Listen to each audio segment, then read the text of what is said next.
నమస్తే mega 9 TV ప్రేక్షకులకు స్వాగతం. పల్లె పాట జానపదం అనే మాటలు వినిపించినప్పుడు మనకి ఎంతో మంది జానపదానికి సంబంధించిన కళాకారులు గుర్తొస్తూ ఉంటారు.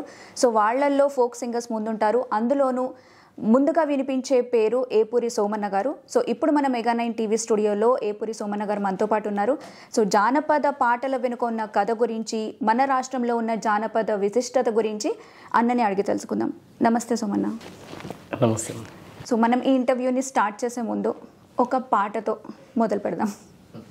వీరులగన్నట్టి సూర్యాపేటకు బోధమం, సూరులగన్నట్టి నల్లగొండకు బోధమం, త్యాగాలతో వబడదమాం, మల్ల ఉద్యమానికి దారులేద్దామాం, త్యాగాలతో వబడదమాం, మల్ల ఉద్యమానికి దారులేద్దామాం. సూరులగన్నట్టి సూర్యాపేటకు బోధమా, వీరులగన్నట్టి నల్లగొండను చూద్దామా, త్యాగాలతో వబడదమా, మళ్ళ ఉద్యమానికి దారులేద్దామా, త్యాగాలతో వబడదమా, మళ్ళ విప్లవానికి దారులేద్దామా. అట్లా జానపదం అనేది, తెలంగాణ పాట అనేది బై బర్త్ మా పుట్టుకతో, మేము పుట్టినప్పుడు తల్లి పాట, పెరిగి పెద్దయితున్నప్పుడు అనేక జానపదాలు, పల్లె పాటలు, శ్రమజీవులు తమ శ్రమను మర్చిపోవడానికి పనిలో పాడుకున్నటువంటి అనేక పాటలు. అట్లా పాట ఇనుకుంటూనే పెరిగినాం. తల్లివడిలో ఉన్నప్పుడు జోలపాట, నేను అనేక పాటలు రాశాను. నువ్వు పాడిన జోలపాటే నాకు ఉద్యమ జ్వాల అయింది తల్లి అని చెప్పాను. నేను మా అమ్మ మీద పాట రాసి చెప్పాను. అమ్మా అంజమ్మ నీకు వందనాలమ్మా, పాదా పాదాన నీకు దండాలు అమ్మా, నిండు గుణము గళ్ళ తల్లి నీవమ్మా, నీకు నూరేళ్ళు నిండక ముందే ఎల్లిన వేందమ్మా, నీ చను బాలే నా గుండెకు బలమైనాయమ్మా, నీ చను బాలే నా గుండెకు బలమైనాయమ్మా, నువ్వు పాడిన జోల పాటనకు బతుకు పాటైనాదమ్మా, అమ్మా అంజమ్మ నీకు వందనాలమ్మా, పాదా పాదాన నీకు దండాలు అమ్మా, నిండు గుణము గళ్ళ తల్లి నీవమ్మా, నీకు నూరేళ్ళు నిండక ముందే ఎల్లిన వేందమ్మా. నా తల్లి పాడినటువంటి జోలపాటే ఉద్యమ జ్వాలపాట అయింది. ఆ నుంచి నేను పల్లెకొచ్చినప్పుడు హరికథ బుర్రకథ భాగవతం ఆడితే ఊరంతా చూడబోయేది, ముసలళ్ళు ముడిగొళ్ళు ముందుగా లేనబోయి తావాపి కూలవాడేది. ఇది నా ఊళ్ళో జరిగినటువంటి నేపథ్యాన్ని చెప్పాను నేను. జేరుపోతుల సోమయ్య ఏసామేసి ఎగిరెగిరి పడుతుంటే జనమంతా నవ్వేది, పల్లె నా పల్లె తల్లి నువ్వు యాదికొస్తే మనసు మురిసినట్టున్నది, పల్లె నా పల్లె తల్లి.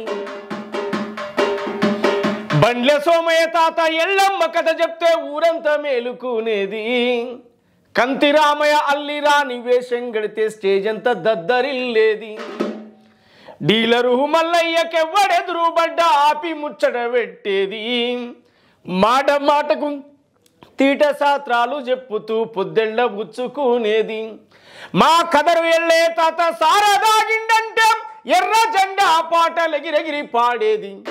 ఓ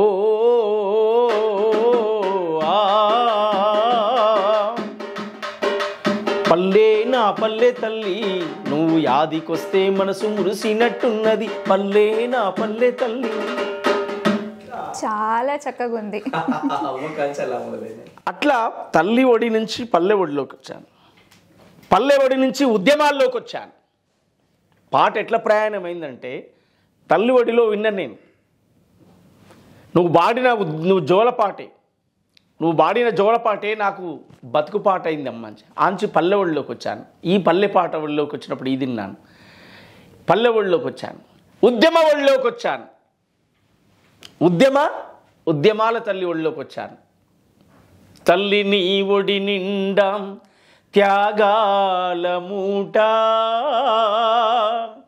పల్లె నీ బతుకంతా ఉద్యమాల బాట, గాయాలే గుండె నిండా ఎత్తెను పోరాట జెండం, అలుపన్నది ఎరుగకుండా కదిలెను నా నల్లగొండ, కదిలెను నా తెలంగాణ. విప్లవ పోరాటాలకు పేరుగాంచిన కోటం, బరిసెలందుకొని బరిలో ముందు నిలిసే సూర్యపేటం, మట్టి మనుషుల వెతలను కథలు రాసే ఒట్టికోటం, భీమిరెడ్డి ఐలమ్మలు రగిలించిన పోరుబాటం, యుద్ధగీతి శుద్ధాల అడుగుల సవ్వడి ఆటం, బండనుక బండని గర్జించే యాదగిరి పాటం. ఏమని పాడాలి నేను ఈ పాట, ఎంతని చెప్పాలి గుండె గాయాల గోస. మీరు అన్నట్టు నిజంగా అంటే జనరల్గా మనం చూసే పల్లెల్లో ఉండేటువంటి కష్టాలు సమస్యల మీద నుంచి అలా రాసుకుంటూ మీరు ఈ ప్రయాణాన్ని మొదలు పెట్టారేమో అనిపిస్తుంది. అంటే అమ్మ ఒళ్ళో నుంచి స్టార్ట్ చేశాను అని ఏదైతే మీరు చెప్పారో కనిపిస్తుంది, ఆ ఎమోషన్ కూడా మీ మొహంలో కనిపిస్తుంది. అయితే మనకి ఏదైనా చేయాలి అన్నప్పుడు అంత ఇంట్రెస్ట్ మనలో ఎంత ఉన్నా మనల్ని ప్రోత్సహించే వాళ్ళు కూడా ఉండాలి, మనల్ని ఇన్స్పైర్ చేసిన వాళ్ళు కూడా ఉంటారు. సో అట్లా మీకు ఎవరిని చూసి ఇలా పాటలు పాడాలి, పాటలు రాయాలి అన్న ఇంట్రెస్ట్ వచ్చింది? మిమ్మల్ని ఎవరు బాగా మిమ్మల్ని గైడ్ చేయడం కానీ సపోర్ట్ చేయడం కానీ చేశారన్న? ఎవరు గైడ్ చేయలే. ఏకలవ్య శిష్యునిగా బతికాను, ఏకలవ్య శిష్యునిగా పెరిగాను. నన్ను గైడ్ చేసింది నేచర్. పశువులను, ఇంట్లో ఉన్న 4 పశువులను కొట్టుకొని అంటే తోలుకొని, కొట్టుకపోవడం అంటారు, తోలుకపోవడం రకరకాల భాషల్లో అంటారు కదా, ఒక ప్రాంతానికి కొద్దిగా మాట్లాడతారు. మా ఏరియాలో పశువులు కొట్టుకొని పోవడం అంటారు. అది ఇంకో మీనింగ్ అర్థం వస్తుంది, కొట్టడం ఏంది అని. ఇంకో ఏరియాలో పశువులు తోలుక రావాలి అంటారు. అందువల్ల పశువులను తోలుకొని పొలం కాడికి పోయి ఆ పశువులు మేత మేస్తూ వాటి కాలం గడుపుతున్నటువంటి కాలంలో నేను ఈవినింగ్ సాయంత్రకాలంలో మా విలేజ్లో మా ఇంట్లో రేడియో టేప్ రికార్డు ఉండే కాలం కాదు అది. పక్కన ఎవరో 100కో 100కో ఊళ్ళో ఎవరికో ఒకరికి టీవీ ఉండేది, ఎవరికో ఒకరికి రేడియోలు టేప్ రికార్డులు ఉండేవి. ఆ టేప్ రికార్డులు పాటలు వేసుకొని అవి వినడానికి నేను వాళ్ళ ఇంటికి వెళ్ళి చాలాసేపు, వాళ్ళు కావాలని నన్ను అటు ఇటు మార్చినా, నాకు సహకరించకపోయినా సహకరించేటట్టు చేసుకొని గంటల తరబడి ఆడ వెయిట్ చేసి ఆ పాటలు వినేది. ఆ విన్నటువంటి కాలంలో నేను బాగా ఇష్టపడినటువంటి పాటలు గద్దరన్న పాటలు. అప్పుడే జననాట్య మండలి పాటలుగా అజ్ఞాతం నుంచి వచ్చేటువంటి పాటలు వస్తున్నాయి బయటికి. ఆయనను చూడలేం, ఎక్కడుంటాడో తెలియదు, కానీ ఏదో ఆర్ట్ ఫిగర్ బొమ్మ ఒకటి కనపడేది గద్దరన్నది. ఏదో ఇట్లా పాడుతున్నట్టు ఒక స్టిల్ కనపడేది. దాన్ని చూసి అనుకునేది ఇట్లా ఉంటాడా గద్దరు, అంతే, తప్ప తెలియదు. అక్కడి నుంచి స్టార్ట్ అయినా ఆ రోజు ఆయన రూపాన్ని ఆవహించుకున్నాం బాడీలో. జీవితంలో ఎప్పుడైనా గద్దర్లాగా పాడుతామా లేదా గద్దర్ కాడికి పోగలుగుతానా అని ఆ ఏజ్లో అనుకున్నాను. ఇది బహుశా నా ఏజ్ అప్పుడు 12-13. మొత్తానికి తర్వాత అయితే గద్దరన్నతో మీకు మంచి బాండింగ్, చాలా ప్రయాణాలు. ఎట్లా స్టార్ట్ అంటే అనుకున్న దాన్ని కలుస్తానని అనుకున్నారు కదా, మొత్తానికి కలిసిండ్రు, అన్నతో ఒక మంచి రిలేషన్ అనేది మీకు ఏర్పడ్డది కావచ్చు. దాన్ని షేర్ చేసుకోండి మీ ఎక్స్పీరియన్స్ని, గద్దరన్న పరిచయం. చాలా జరిగింది. ఇక అది స్వీట్ మెమొరీస్. ఇది మధ్యలో ఇలా అయిపోయింది అనేది ఒకటి బాధ. ఇంకో అనుకున్న గోల్లో అధికారంలోకి ఇద్దరం కలిసి చట్టసభలో ఆయన ఒక పొజిషన్లో నేను ఒక పొజిషన్లో ఉండాలనే గోల్ ఒకటి ఆగిపోయింది తప్ప, పాట వైపు ప్రయాణంలో ఈ తెలుగు నేల మీద ఆయనతో ప్రాణం పోయే వరకు ఆయనతో ఉండాలని కలగన్నవాడిని. చివరి వరకు ఉన్నాను, కానీ ఇంత తొందరగా వెళ్ళిపోవడం అది బాధాకరం. అందువల్ల పాటతో అట్లా నేను వచ్చినటువంటి వాడిని. నా పాట పరిచయం అలా నేను సమాజంలో అలా ఉన్నా. నాకంటే ముందు, నాకంటే ఎందుకనో మా కుటుంబాల్లో ఎవరు కళాకారులుగా చెల్లమైన వాళ్ళు ఎవరు లేరు. కౌలు కళాకారులు మా ఫ్యామిలీలో ఎవరూ లేరు. వాళ్ళు మా విలేజ్లో ఉన్నటువంటి జనరల్గా శ్రమను మర్చిపోవడానికి పాటలు పాడుకునేటువంటి వాళ్ళు మాత్రమే తప్ప వృత్తిరీత్యా ఉద్యమరీత్యా కళాకారులుగా ఎవరు మా కుటుంబాల్లో లేరు. వాళ్ళు ఏదో కష్టం చేసుకొని పొద్దుందాకా నాట్లు వేసుకొని పొద్దుందాకా పొలం దున్నుతూ చెలక దున్నుతూ పొలం దున్నుతూ పాడినటువంటి పాటలు. ఆ పాటలు ఆ శ్రమ మర్చిపోవడానికి సాయంత్రం పూట వచ్చి భాగోతాలు అనేది, సింధు యక్షగానాలు అనేది, అట్లాంటి ఆటలు, అప్పుడు ఆ ప్రచార సాధనాలు లేని కాలం అది.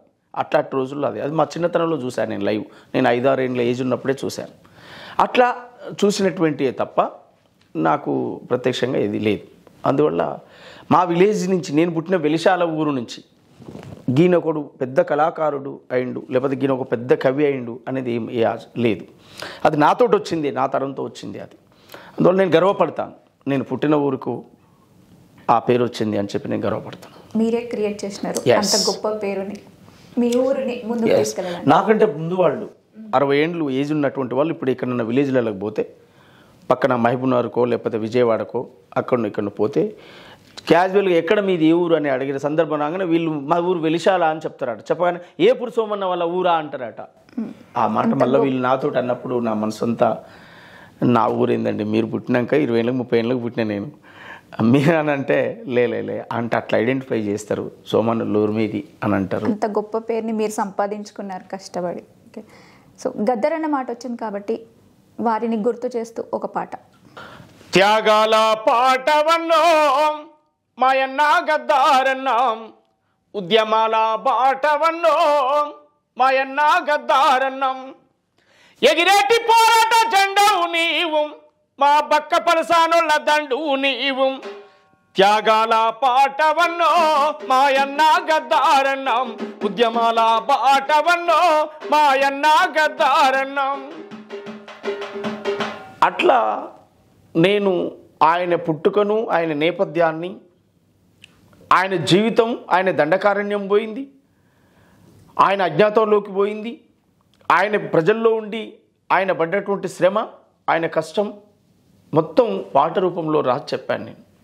నన్ను అత్యంతంగా ప్రభావితం చేసినటువంటి ఆయన పాటలలో, అత్యంతంగా ప్రభావితం చేసినటువంటి ఆయన పాటలలో వందనాలు వందనాలమ్మో మా బిడ్డలు, మీకు వందనాలు వందనాలమ్మో మా కూనలు, వీరులారా సూరులారం రాడికల్లా బిడ్డలారం, రాడికల్లా బిడ్డలారం, రైతు కూలి అన్నలారం, మీరు ఏ దిక్కులేనొల్లాకు మా బిడ్డలు, ఆ దిక్కు చూపే సుక్కలయ్యిండ్రా మా కూనలు, ఒక్కరొక్కరు ఒరిగిపోయి సుక్కలల్లో కలిసినారం, సుక్కలల్లో కలిసి మీరు సూర్యులయ్యి వెలిగినారం, మీరు కాకమ్మాలయ్యి వస్తారాం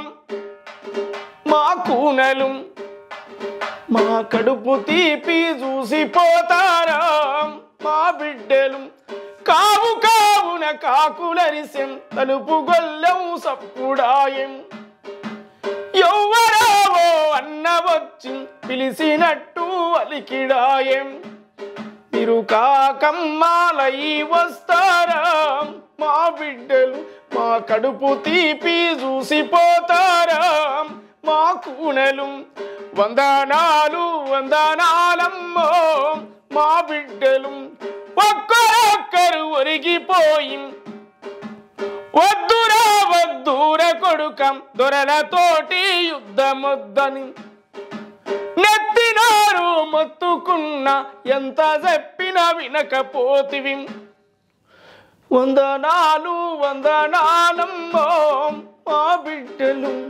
కాకమ్మాలయ్యి వస్తారా మా కూనలు, మీరు ఏ దిక్కులేనొల్లాకు మా బిడ్డలు, ఆ దిక్కు చూపే సుక్కలయ్యిండ్రా మా కూనలు, ఆ దిక్కు చూపే సుక్కలయ్యిండ్రా మా కూనలు. బాగా నన్ను ప్రభావితం చేసినటువంటి పాట, ఇష్టమైనటువంటి పాట, 100 సార్లు 1000 సార్లు ఏడ్చినటువంటి పాట గద్దరన్న రాసినటువంటి పాటలు. అట్లా ఒక్కొక్క పాట మమ్మల్ని ప్రభావితం చేసింది. ఆయనతో చేసినటువంటి ప్రయాణం, విప్లవోద్యమంలో ఉన్నాను, తెలంగాణ సాంస్కృతిక ఉద్యమంలో ఉన్నాను. విప్లవోద్యమంలో తిరుగుతున్నప్పుడు 2004లో చర్చలు జరుగుతున్నటువంటి సందర్భంలో మహోత్తరమైన పోరాటాలు చేస్తున్న కాలం అది. నిజాం కాలేజ్ గ్రౌండ్లో ఆయన ఒకరోకు మేము ఒకరోకు ఆడాం పాడాం. గుత్తికొండ బిలం, ఆర్కే లాంటి మహానుభావులు అడవి నుంచి వెపన్స్ వదిలేసి బయటకు వచ్చారు చర్చల సందర్భం. ఆ వేదిక మీద ఉన్నాను. అట్లా మా నేపథ్యం అంతా ప్రజా ఉద్యమాలతో మమేకమై తిరిగాం, ప్రజల కోసం పాడాం. అనేక బెదిరింపులు, అనేక సమస్యలు, ఇవన్నీ మా జీవితం. బెదిరింపులు, సమస్యలు అన్నప్పుడు ఉద్యమం టైంలో ఉన్నటువంటి గొడవ ఏదైతే జరిగిందో దాని కారణంగా మీరు కొన్ని రోజులు జైల్లో ఉండాల్సి వచ్చింది. అంటే ఆ సిచ్యువేషన్ని మీరు ఎట్లా ఫేస్ చేశారు? దాని తర్వాత ఎట్లా ఉండే? ఏం జైల్లో ఉన్నాను? ఉద్యమం టైంలో ఏదైతే గొడవలు జరిగాయో కేసులు పెట్టారు, కొన్ని రోజులు జైల్లో కూడా ఉండాల్సి వచ్చింది. ఆ సిచ్యువేషన్ ఎట్లా ఫేస్ చేశారు? అసలు దాని నుంచి ఎట్లా బయట? పాటే, అన్నిటి కారణం పాటే. మేము పాట అనేది మాకు ఒక భాషలో చెప్పాలంటే సర్వరోగ నివారణి అంటారు కదా. అంటే నిజానికి ఎవరికైనా అది జానపదమైన ఏదైనా సంగీతం, పాట అంటేనే ఏం లేదు. జైల్లో కూర్చోబెట్టినప్పుడు అమ్మా జైలు ఎట్లేదు, ఏం టైంకి అయితే ఆడు బో పెడుతున్నాడు మేము అనుకునే భాష మా లాంగ్వేజ్లో. టైంకి అన్నం పెడతాడు, గంట కొట్టి మరీ అన్నం పెడతాడు, తిండా పెడతాడు, ఆకలిగా చంపాడు. ఫస్ట్ ఏం కావాలి మనిషికి? తిండి, నిద్ర, ఈ రెండు రావాలి. తర్వాత ఇంకేం చేద్దామని ఆలోచిద్దాం. ఫస్ట్ బతుకుండాలిగా మనసులో. అందువల్ల ఆ జైల్లో కూర్చున్నప్పుడు ఏం జరుగుతుంది ఏందని ఆలోచిస్తే తినే పల్లెమే డప్పు ఎక్కడ దాడ ఓ తినే పల్లెని చూసుకుంటూ కుట్టుకుంటూ కూర్చునేది. ఏదో పాట వేసుకుంటూ పాడుతూనే ఉండదు, అంతే. ఖాళీ ఉండేవాళ్ళం కాదు, నోరు ఊకునేది కాదు. ఉద్యమాల పాటలు, నల్గొండ పాటలు, తెలంగాణ పాటలు, నక్సలైట్ల పాటలు, పోరాటాల పాటలు, ఇట్లాంటి పాటలు పాడుకునేది మేము.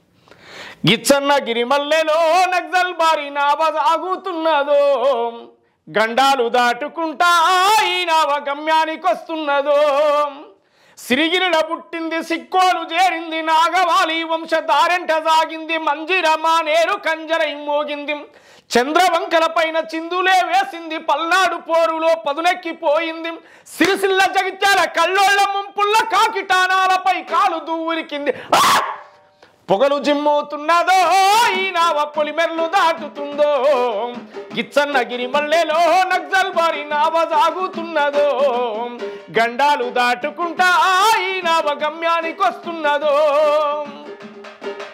తోవకు చుక్కాని చారు మా జుందారు నావకు ఉత్తర చాప చంద్ర పుల్లారెడ్డి తరిమెల, అరే వెలుగుల దివ్యలు తరిమెల టీవీలు ఓరు గాలి దరువు పాని గ్రాహి పాఠం, అరే మండేటి ఇంజను మారోజు వీరన్న కందన ఇంధనం మహేష్ అన్న మాటం, ఆదిరెడ్డి శ్యాము రంగవల్లి లాంటి వేలాది వీరుల రక్త తర్పణతోనం, దండు గదులుతున్నదో గేరిళ్ళ కొండ గదులుతున్నదో.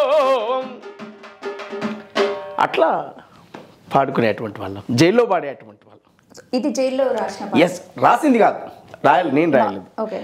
ఇది జైల్లో పాడుకునేటువంటి వాళ్ళం. ఇలా కూర్చొని జైల్లో కూర్చొని నవాబులకు సవాల్ విశ్రీ దేశము కుల మీ సంబీకి, గడిలో ధరల మెడలు నరికి రజాకారుల రక్తం దాగి, ఎట్టోని మట్టి సిప్పమ్ము గులాపుని గొడ్డలి దెబ్బమ్ము, అరే పటేల్ సైన్యముతో పందెమాడిన ప్రపంచ చరిత్రలో నెత్తుటి గురుతం, అమ్మా తెలంగాణమా ఆకలికే కలగానమం, అమ్మా తెలంగాణమా ఆకలికే కలగానమా, అమ్మా నీకు వందనాలమ్మం కమ్మా నీ ప్రేమ నీదమ్మం, కమ్మం మెట్టు అడవులతోని కట్టుకున్నది పచ్చని సీరం, కొమరం భీమును కొలిసి మొక్కేటి కేస్లాపూరు జాతర చూడు, అలిగిన సీతకు మొండి రామునికి బంధము గలిపే భద్రాచలము, శివ శివ అంటూ ఒక్క పొద్దుడిసే వెములాడ రాజన్న రూపం చూడు, పాయలై విడిపోయే గంగా ఏడు పాయల జాతర చూడు, గొడ్డురాళ్లకు బిడ్డలనిచ్చే సమ్మక్క సారక్క జాతర చూడు, కాశమ్మ పోషమ్మ కాలమ్మ తల్లి గండి మైసమ్మ కనుగుడ్ల చూడు, కొమ్రెల్లి మల్లన్నను చూడు కొండసిరి కల్డో దాగుండు, కోటి దేవుళ్లకు దీపం పెట్టిన కూటికి లేని తల్లిని చూడు, అమ్మా తెలంగాణమా కోట్లాది ప్రాణమం, కోట్లాది ప్రాణమా. అట్లా జైల్లో పాడుకునేటువంటి వాళ్ళం, ఉద్యమాల్లో పాడేటువంటి వాళ్ళం, జైల్లో టైంపాస్ ఏంటి ఈ సమస్య నుంచి ఎట్లా అధిగమించాలి ఏం కదా, జైల్లో ఉన్న హక్కుల గురించి పాడేటువంటి వాళ్ళం. జంగు సైరను దిండ్రు జైళ్ళలో మాయన్నలు, చెంగుకే సై అన్నారు జైళ్ళలో మాయన్నలు.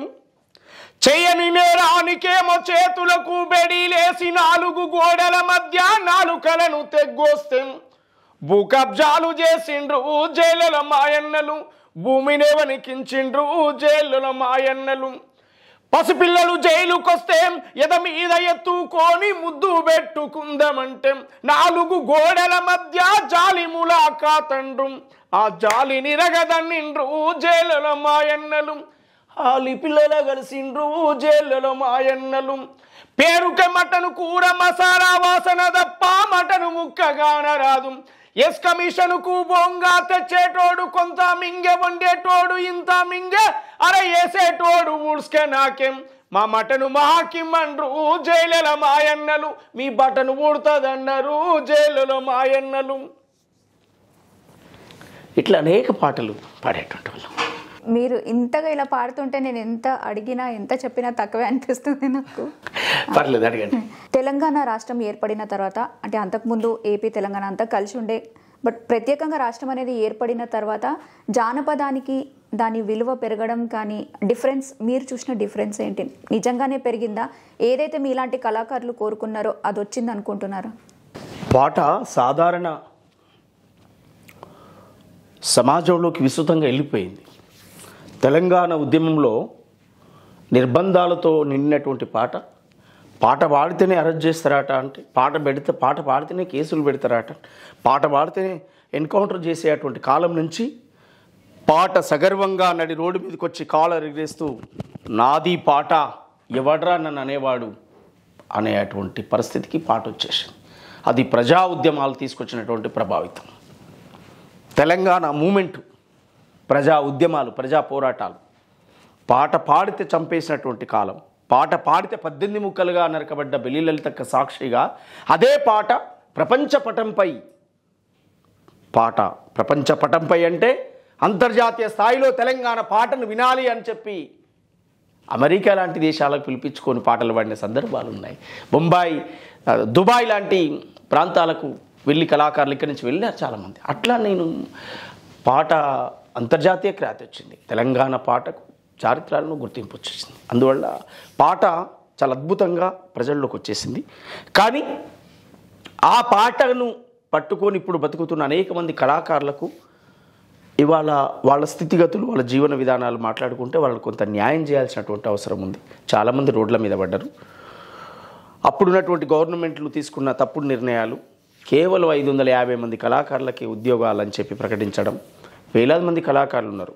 ఏం బాయ్, ఎమ్మెల్యేల జీతాలు పెరిగినాయి, ప్రతి వ్యవస్థలో అన్ని ఖర్చులు పెరిగినాయి. కానీ కనీసం 2-3 వేల మంది కళాకారులను గుర్తించి వాళ్ళు ఆ రోజు ఇవ్వగలిగితే, ఈరోజు ప్రజాపాలన వచ్చింది, రేవంత్ రెడ్డి గారి ప్రభుత్వం, కాంగ్రెస్ ప్రభుత్వం వచ్చింది, ఈరోజు కొన్ని ఫిలప్ చేసుకున్నా కూడా అది సెట్ అయిపోయేది అనేది ఒకటి బాధ మాకు ఉన్నది. ఆ కళాకారులకు వాళ్ళ జీవనోపాధి, వాళ్ళ పిల్లల చదువులు, వాళ్ళు ఎప్పటికీ అందరికీ దాదాపు 30 ఏళ్ళు 40 ఏళ్ళు ఏజ్ వచ్చిన వాళ్ళు ఉన్నారు. అందువల్ల అది జరగాలనేది నా డిమాండ్, నా ఒపీనియన్. సో మనం కాంగ్రెస్కి సంబంధించి రావయ్య రాహుల్ గాంధీ అనే, అంటే మీ అనుభవంలో ఎన్నో పాటలు రాశారు, ఎన్నో పాటలు పాడారు, పాడుతూనే ఉంటారు కూడా. అయితే రాహుల్ గాంధీ మీద మీరు ఏదైతే పాట రాసినో అది బాగా ఒక హైప్ని తీసుకొచ్చింది కదా మీకు. బట్ దాని తర్వాత మీరు మళ్ళీ బీఆర్ఎస్కి ఎందుకు వెళ్ళాల్సి వచ్చింది? ఎంతో అభిమానం ఉంటే తప్ప అంత గొప్ప పాట రాయలేరు, అంత ఇంట్రెస్ట్ అదంతా ఎంతో పెట్టి చేసి ఉంటారు మీరు. బట్ మళ్ళీ ఎందుకు షిఫ్ట్ అవ్వాల్సి వచ్చింది మీకు ఆ టైంలో? అంటే పొలిటికల్గా, రాజకీయంగా అమ్మా, ఇప్పుడు నేను కేవలం పాట పాడి ఒక ప్రోగ్రాం చేసి వాళ్ళు 10 రూపాయలు ఇవ్వగానే తీసుకొని పోదాం అనుకొని అడ్జస్ట్ అయ్యే కళాకారుని కాదమ్మా. నాకు ఒక రాజకీయ గోల్ ఉంది, నాకు పొలిటికల్ వింగ్ ఉంది. నేనన్నా చట్టసభల్లోకి వెళ్ళాలి, లేదా నేను తయారు చేసిన వ్యవస్థ అన్నా ఉండాలి. చాలామంది ఆర్టిస్టులు, చాలామంది కళాకారులు చూడవచ్చు. నాది గద్దరన్న పాలసీ, గద్దరన్న నినాదం అదే. తనన్నా చట్టసభల్లోకి వెళ్ళాలి, లేదా తను అనుకునేటువంటి ఒక వ్యవస్థనన్నా పంపాలి. నాది కూడా అదే, నాది ఫస్ట్ ఆప్షనే, నేను వెళ్ళాలి అని, నాతో పాటు కొంతమందిని తయారు చేయాలనేది. అందువల్ల కేవలం పాటగాడిగానే అయితే నేను ఇండ్ల కండ్లకు షిఫ్ట్ కావాల్సిన అవసరం లేదు. అద్భుతంగా ఎన్నో అక్కడ ప్లాట్ఫామ్ ఉంటుంది. ఏం కావాల్సింది కళాకారుడికి? వేదిక, కడుపుండ తిండి, రాను ట్రాన్స్పోర్టేషన్, మంచో చెడో ఆర్థికపరమైన సమస్యలు, ఇంతకు తప్ప ఇంకేముంటుంది? ఇంతే కదా. కంఫర్ట్గా ఉండే ఒక వేదిక. నాకు ఏదైనా కంఫర్టే ఉంటుంది. నేను ఏ వేదిక కడిపోయినా కంఫర్టే ఉంటుంది. నన్ను కంట్రోల్ చేసి నువ్వు ఇది నువ్వు అదే అనేటోడు ఉంటాడు? ఎక్కడ ఉండరు. ఏది జరగదు అలాంటివి. నా గౌరవం నాకు ఉంటుంది. అట్లని నాకంటే చిన్నవాళ్ళు ఉన్నా వాళ్ళకి రెస్పెక్ట్ ఇస్తా, వాళ్ళకి అవకాశాలు ఇస్తా. 100 మందిని నేను పైకి తీసుకొచ్చిన వాడిని తప్ప మీరు ఎవరు వద్దు అనుకునే ఆలోచన కాదు. అందువల్ల రాజకీయాలు మారడానికి గల కారణాలు ఏంటి అన్నప్పుడు, ఒక ప్లాట్ఫామ్ కోసం నేను అన్వేషిస్తున్న కాలంలో షర్మిల గారు పార్టీ పెట్టిన తర్వాత, షర్మిల పార్టీలో యాక్టివ్ అయి తిరుగుతున్నప్పుడు, మొదటి క్యాండిడేట్ తనే అని చెప్పి నన్ను ప్రకటించిన తర్వాత ఆమె ఎటుగాని మధ్యలో వదిలేసి ఆమె కాంగ్రెస్కి వెళ్ళిపోయినప్పుడు మమ్మల్ందరూ కూడా కాంగ్రెస్కు తీసుకుపోతే బాగుండేది. మేము ఎటుగాని మధ్యలో నడి రోడ్డు మీద ఉన్నటువంటి సందర్భంలో ఒక రకమైన నిర్ణయం తీసుకోవాల్సి వచ్చింది తప్ప అది కాంగ్రెస్కు వ్యతిరేకమైందో రేవంత్ రెడ్డికి వ్యతిరేకమైందో కాదు. రేవంత్ రెడ్డి అంటే మాకు అభిమానం, రేవంత్ రెడ్డి అంటే మాకు అభిమానం. రేవంత్ రెడ్డి గారు ముఖ్యమంత్రిగా లేనప్పుడే వారితో కలిసి పనిచేశాం. రేవంత్ రెడ్డి గారు కాంగ్రెస్ కాదు, అసలు తెలుగుదేశం పార్టీకి వర్కింగ్ ప్రెసిడెంట్గా ఉన్నప్పుడే కలిసి పనిచేశాం. మల్లన్న సాగర్ ధర్నాకు పోయాం. ఈ రాష్ట్రంలో ఆయన తిరిగిన ప్రతి కాడ నా పాట ఉంది. ఆయన కంటే ముందు నేను పోయి గ్రామాలు తిరిగి అక్కడ జనాన్ని పోగు చేశాను. తర్వాత రేవంత్ రెడ్డి గారు వచ్చారు. అంటే ఇట్లా నేను చెప్పుకుంటూ పోతే చాలా ఉంది. అందువల్ల ఎందుకు చేంజ్ అయినాం అనేటువంటి విషయానికి వచ్చినప్పుడు రాజకీయ డిస్టర్బ్ అయ్యాం. ఆ పొలిటికల్ డిస్టర్బ్లో నేను ఒక డిప్రెషన్లోకి వెళ్ళిపోయి నేను వెళ్ళాల్సి వచ్చింది తప్ప అది రేవంత్ రెడ్డికి కానీ కాంగ్రెస్ కానీ వ్యతిరేకమైంది కాదు. నేను షర్మిల ప్లాట్ఫామ్లో ఉండి పాటలు పాడినా కూడా కాంగ్రెస్ పార్టీకే మేలైంది. ఓకే, నేను ఎవడి పాలైందిరో తెలంగాణ ఎవడేలుతున్నాడో అని రాశాను. ఎవరికి ఉపయోగపడ్డది? అది కాంగ్రెస్ పార్టీకి కాదా నా కష్టం? ఎవరికి ఉపయోగపడ్డది? అమ్మా మన ఊరు ఆగమైందే ఆగమైందే, మల్లన్న సాగరులో మునిగిపోయిందే, కట్టుకున్న ఇల్లు పెట్టుకున్న గోడ నీడనిచ్చిన చెట్టు నడిసి వచ్చిన బాటం, కండ్లల్లో ఊరంతా కదలాడుతుందే, గుండెల్లో బాధంతా దిగమింగుకుందే, అమ్మా మన ఊరు ఆగమైందే మల్లన్న సాగరులో మునిగిపోయిందే. ఇది ఎవరు రాశారు? ఎందుకు చెప్పాను? ఇది ప్రజల బాధను, కన్నీళ్లను, కష్టాలను రాసి చెప్పాను. ఇది కాంగ్రెస్ పార్టీకి ఉపయోగపడ్డదే కదమ్మా.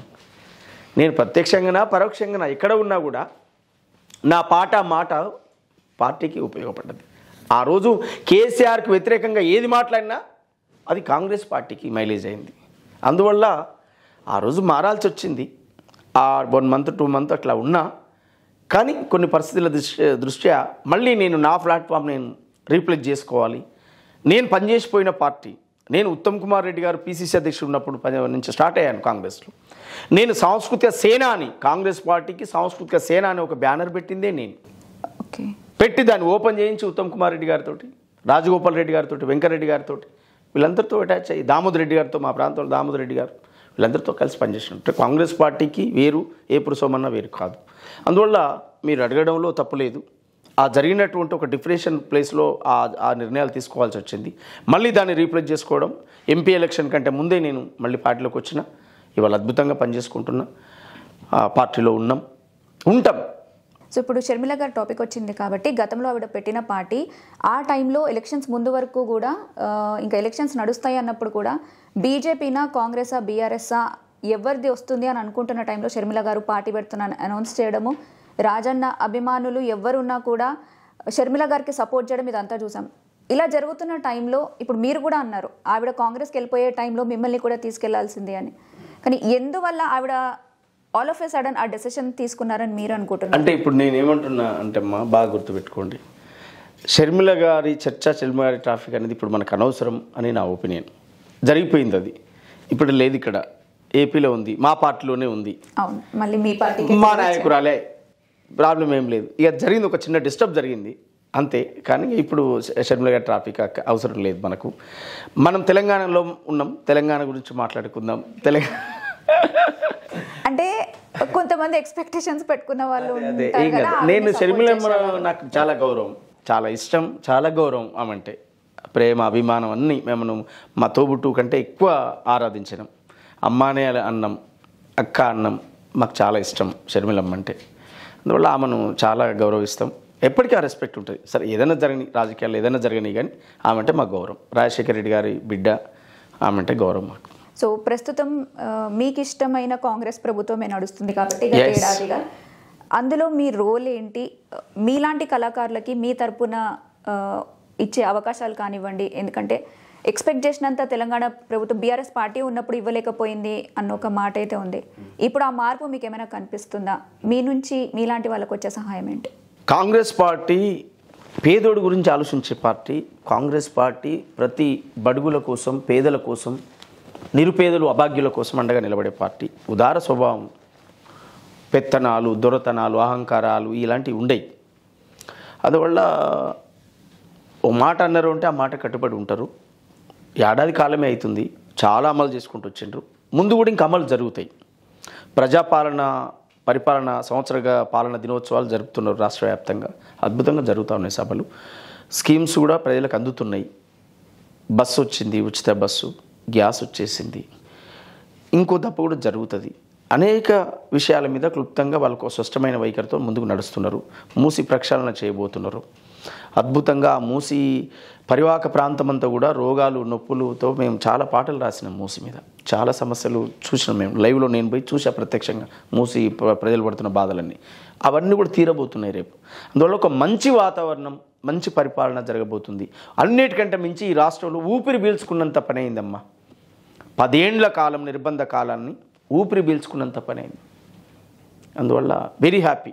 యా, అంటే ఏం చేస్తుంది కాంగ్రెస్ ప్రభుత్వం అనేది ఖచ్చితంగా కనిపిస్తుంది జరిగే మంచులని. అంటే ఒక మార్పు జరగాలంటే ఖచ్చితంగా మనకు ఒక పర్టికులర్ టైం అయితే కావాలి. కానీ ప్రజలు ఎట్లా చూస్తున్నారంటే ఒక సెట్ ఆఫ్ పీపుల్కి వాళ్ళ ప్రాబ్లమ్స్ అన్నీ సాల్వ్ అయినప్పటికీ కూడా మేమెందుకు అసలు ఈ ప్రభుత్వాన్ని ఎంచుకున్నామా, కాంగ్రెస్ని ఎంచుకున్నామా అనే అభిప్రాయంతో కొంతమంది ఉన్నారు. సో అది ప్రజలు లేరమ్మా, అది ప్రజలు లేరు. కొంతమంది నిరుద్యోగులు, రాజకీయ నిరుద్యోగులు, కొంతమంది రాజకీయ నిరుద్యోగులు అలాంటి గ్రూప్ను తయారు చేస్తారు తప్ప ప్రజలు లేరు. ప్రజలు హ్యాపీగానే ఎవరు. అదే మీరు ఒకసారి క్లారిటీ ఇస్తే, ఎందుకంటే లోపల ఆ పార్టీలో మీరు ఉన్నారు కాబట్టి అందులో జరిగేటువంటి అన్నీ మీకు ఖచ్చితంగా తెలిసే ఉంటాయి. సో మీ మాటగా ఏం చెప్తారు మీరు? అదే అంటున్నా, ప్రజలు అసంతృప్తిలో లేరు. ప్రజాపాలన పట్ల ప్రజలు అద్భుతమైనటువంటి హ్యాపీనెస్తో ఉన్నారు. ఓకే, సంవత్సర కాలమే అవుతుంది. ఖచ్చితంగా 5 ఏళ్లలో వారు ఇచ్చినటువంటి హామీలన్నీ నెరవేరుస్తారు. 5 ఏళ్ల కాలంలో అన్నీ జరుగుతాయి. కాంగ్రెస్ పార్టీ ఏం చెప్పిందో అది మక్కి గిది చేయలేకపోయినా అని సీఎం గారు చెప్పే రోజు రాదు. బరాబర్ చేస్తారని నమ్మకం, విశ్వాసం మాకుంది. ఎందుకు? వారు అనేక కష్టాలు పడుతూ ఎదుగుతూ వచ్చినటువంటి వారు ప్రజల సమస్యలు విని వచ్చినటువంటి వాళ్ళు. అందువల్ల ఒక గ్రామీణ స్థాయి రాజకీయాల నుంచి రాష్ట్ర స్థాయి రాజకీయాల్లోకి వచ్చిన వాళ్ళు వారికి అన్నిటి పట్ల అవగాహన ఉంది. దాంట్లో మేము ఎలాంటి సందేహం లేదు. ప్రజలకు మంచే జరుగుతుంది. ప్రజాపాలన అంటే ప్రజల పాలనే, అది అద్భుతంగా జరుగుద్దనే విశ్వాసం, నమ్మకం మాకుంది. కాంగ్రెస్ పార్టీ ప్రజలను మోసం చేయదు. రేవంత్ రెడ్డి గారు ప్రజల మోసం చేయరు. కాంగ్రెస్కి సంబంధించి, కాంగ్రెస్ పార్టీకి సంబంధించి ఏదైనా పాట మీరు చాలా పాటలు రాశానమ్మా కాంగ్రెస్ పార్టీ గురించి. చాలా చెప్పారు. ఒకసారి. దేశం కోసం ప్రాణం ఇచ్చిన కుటుంబం మీదమ్మా, ఈ దేశాన్నే లేపదవిని వదిలిన త్యాగం నీదమ్మా. దేశం కోసం ప్రాణం ఇచ్చిన కుటుంబం మీదమ్మా, ఈ దేశాన్నే లేపదవిని వదిలిన త్యాగం నీదమ్మా. ఆటుపోటులకు నిలబడగలిగే ధైర్యం నీదమ్మా. ఉక్కుమైల మన తల్లి ఇందిరను యాది చేస్తివమ్మా. అమ్మా సోని అమ్మా, మా సల్లని తల్లివే అమ్మా. మా ఆశల రూపం నీవే, మారేపటి స్వప్నం నీవే. 133 సంవత్సరాల కాంగ్రెస్ పార్టమ్మా, స్వతంత్ర భారత సంగ్రామానికి సైరనూదెనమ్మా. గాంధీ, నెహ్రూ, వల్లభాయి పటేలుల వారసత్వమమ్మా. గాంధీకి దత్తత బిడ్డ ఇందిరా రాజ్యమేలెనమ్మా. నిరంతరముగా ప్రజల కోసము పరితపించనమ్మా. దేశద్రోహుల బాంబుల దాడికి బలైపోయెనమ్మా. దేశం కోసం ప్రాణం ఇచ్చిన కుటుంబం నీదమ్మా. ఈ దేశాన్నే లేపదవిని వదిలిన త్యాగం నీదమ్మా. 60 ఏండ్ల తెలంగాణ ప్రజల తండ్లాట చూస్తివమ్మా. వేలాది బిడ్డల బలిదానంతో చలించినావమ్మా. మాట దప్పని మడమ దిప్పని గుణమే నీదమ్మా, తరతరాలుగా కాంగ్రెసుకు ప్రజలే బలమమ్మా, నువ్వు తీసుకున్న ఈ నిర్ణయానికి తిరుగే లేదమ్మా, తెలంగాణలో కాంగ్రెసుకు ఎదురే లేదమ్మా.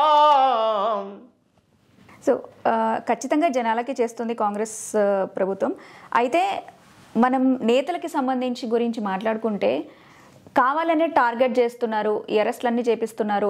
అఫ్ కోర్స్ ఒక ప్రభుత్వం అనేది అధికారంలో ఒకళ్ళు ఉన్నప్పుడు విమర్శలు చేస్తూనే ఉంటారు. కానీ కంటిన్యూస్గా ఈ బీఆర్ఎస్ వాళ్ళు కానివ్వండి, వేరే పార్టీ వాళ్ళు కానివ్వండి, టార్గెట్ చేస్తున్నారు, అంటే జనాల్ని మోసం చేస్తున్నారు అని వాళ్ళు అంటున్నటువంటి మాటలకి మీరు ఏం చెప్తారు? ఈ అరెస్ట్ల గురించి మీరు ఏం చెప్తారు? అరెస్టులు అంటే ఇప్పుడు కావాలని చేస్తున్నారంటే ఆ రోజు 10 ఏళ్ల కాలం వీళ్ళు కావాలని చేసినట్ట. వ్యవస్థలో తప్పేది ఒప్పేది అనేది చట్టాలు చూసుకుంటాయి. చట్టాలు వాటిపట్టి వాళ్ళు చేసుకుంటూ పోతూ ఉంటారు. నొప్పి అనేది, బాధ అనేది నీ దాకా కలిగితేగానే అర్థమవుతుందా ఏ విషయమైనా. అందువల్ల అవి పట్టించుకోవాల్సిన అవసరం లేదు. ఆ విషయాలకు ప్రభుత్వానికి సంబంధం లేదు. ఏ ఇన్సిడెంట్స్ జరిగితే దారిమిటి పోతున్నాను, ఓ వెహికల్ తలిగిస్తా, పోలీసు వాళ్ళు వస్తారు, అరెస్ట్ చేస్తారు. ఇది రేవంత్ రెడ్డి గారు ఫోన్ చేసి చెప్పి వాళ్ళని అరెస్ట్ చేయి పక్కా అనంటే చేస్తారు, లేకపోతే ఆపుతారా? మీరు చెప్పండి. ఖచ్చితంగా రేవంత్ రెడ్డి గారు ఆపి వద్దు అని అంటే ఆపుతారు, లేదంటే చేస్తారా? కాదు కదా. ఒక ఇన్సిడెంట్ జరిగినప్పుడు ఇమీడియట్లీ స్పందిస్తుంది కదా చట్టము. అందువల్ల దానికి దీనికి ఏం సంబంధాలు ఉంటాయి? సో ముందు కాంగ్రెస్ ప్రభుత్వంలో అటు కళాకారులకు కానివ్వండి, జనాలకు కానివ్వండి, ఎలాంటి మంచి జరగబోతుంది మీకు తెలుసు కదా, యాజ్ ఎ కార్యకర్తగా ఉన్నారు మీరు, ఏం చెప్తారు? రేవంత్ అన్న రాజ్యం ప్రతి పేదోడి గుండె చప్పుడు వింటది. రేవంత్ అన్న రాజ్యం ప్రతి పేదోడి ఆకలి తీరుస్తుంది. రేవంత్ అన్న రాజ్యం కాంగ్రెస్ రాజ్యం, కష్టజీవుల రాజ్యం. కాంగ్రెస్ రాజ్యం ప్రతి పేదోడి కన్నీళ్లు తుడిచే రాజ్యం, కన్నీళ్లు తెప్పించే రాజ్యం కాదు. అందువల్ల ఈ కాంగ్రెస్ పార్టీ ప్రభుత్వ విధానాలన్నీ ప్రజల జీవితాలకు దగ్గరగా ఉంటాయి. కాంగ్రెస్ పార్టీ ఈ దేశంలోనే అత్యంత ఉన్నతమైన చట్టాలు చేసింది. కాంగ్రెస్ పార్టీ పనికి ఆహార పథకాన్ని తీసుకొచ్చింది. కాంగ్రెస్ పార్టీ భూసేకరణ చట్టం తీసుకొచ్చింది. కాంగ్రెస్ పార్టీ బ్యాంకులను జాతీయం చేసింది. కాంగ్రెస్ పార్టీ ప్రతి పేదోడికి భూమి పంచింది. కాంగ్రెస్ పార్టీ ప్రతి పేదోడికి ఇల్లు కావాలని ఇల్లు కట్టించింది. కాంగ్రెస్ పార్టీ నినాదమే గరీబ్ హటావ్, పేదరికం ఉండొద్దు ఈ దేశంలో.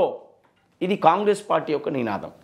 అంటే కాంగ్రెస్ పార్టీ ఎజెండానే పేదరిక నిర్మూలన, అందరూ ధనవంతులై బతికేటువంటి ఒక వ్యవస్థ కావాలని కోరుకునేటువంటిది. అందువల్ల ప్రజలకు మంచి చేస్తే తప్ప చెడు చేయదు.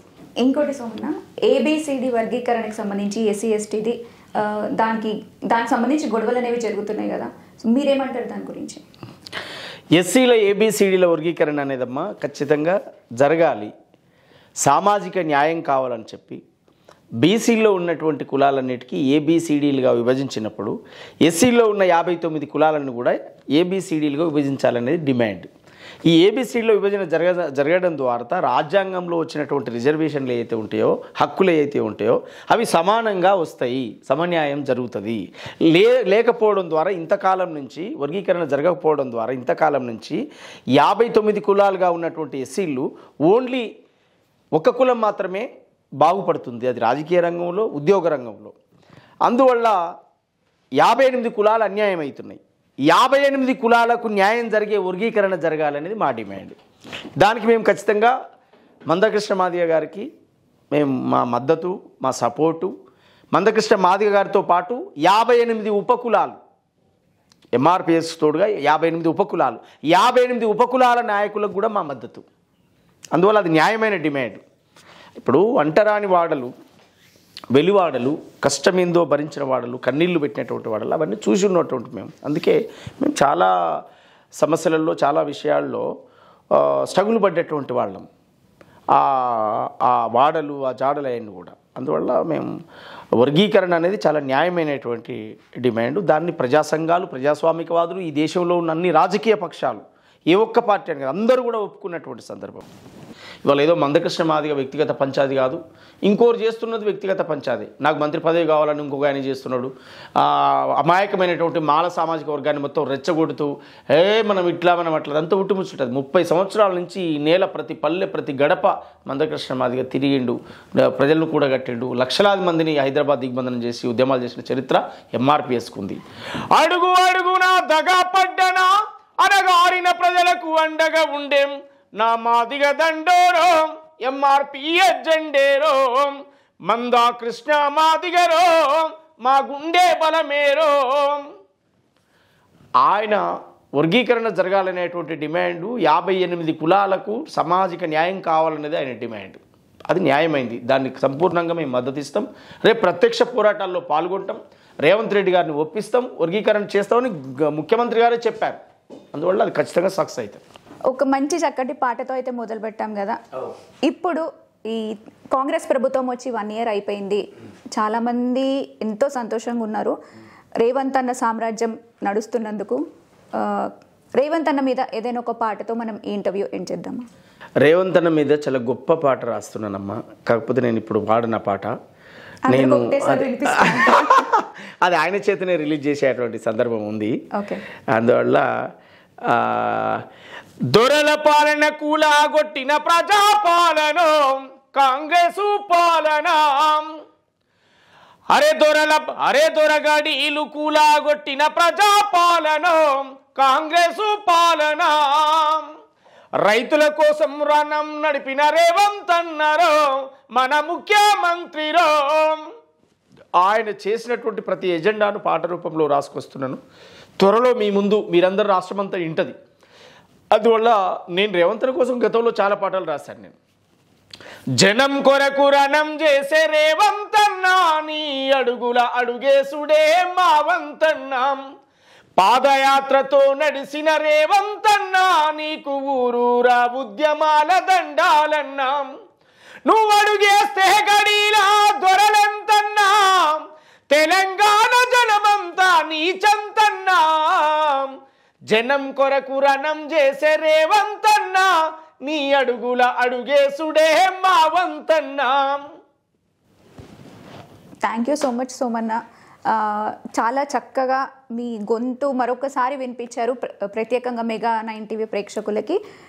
ఏదైతే మీరు ఇప్పుడు రేవంత్ అన్న మీద రాసిన పాట ఉందో త్వరలో దాన్ని అన్నతోనే రిలీజ్ చేపించి మళ్ళీ ఇంకోసారి మీ టైం మాకు ఇస్తారని చెప్పి కోరుకుంటున్నాం. ఎందుకంటే మీలాంటి కళాకారులకి మీరు ఒక మంచి పొజిషన్లో ఉన్నారు, మీతో పాటు ఉన్న వాళ్ళకి ఒక మంచి ఇది తీసుకురావాలని కూడా మీరు ప్రయత్నిస్తున్నారు కాబట్టి అది కూడా తొందరలోనే సక్సెస్ అవ్వాలి. అండ్ దానికి మెగా 9 టీవీ కూడా మనస్ఫూర్తిగా కోరుకుంటుంది. మీ టైం ఇచ్చినందుకు చాలా థ్యాంక్ యూ. సో వ్యూవర్స్ చూసారు కదా, ఆల్రెడీ ఏపూరి సోమన్న చాలామందికి తెలుసు. ఆయన పడినటువంటి కష్టం, ఊరికి తీసుకొచ్చినటువంటి పేరు ఎంత విజయం సాధించిందన్నది తెలుసు. మీకు అన్నని ఏమైనా అడగాలనుకుంటే, అన్నకి ఏదైనా చెప్పాలనుకుంటే కమెంట్ చేయండి. మరొకసారి మళ్ళీ మనం సోమన్నతో ఇలానే కలుద్దాం.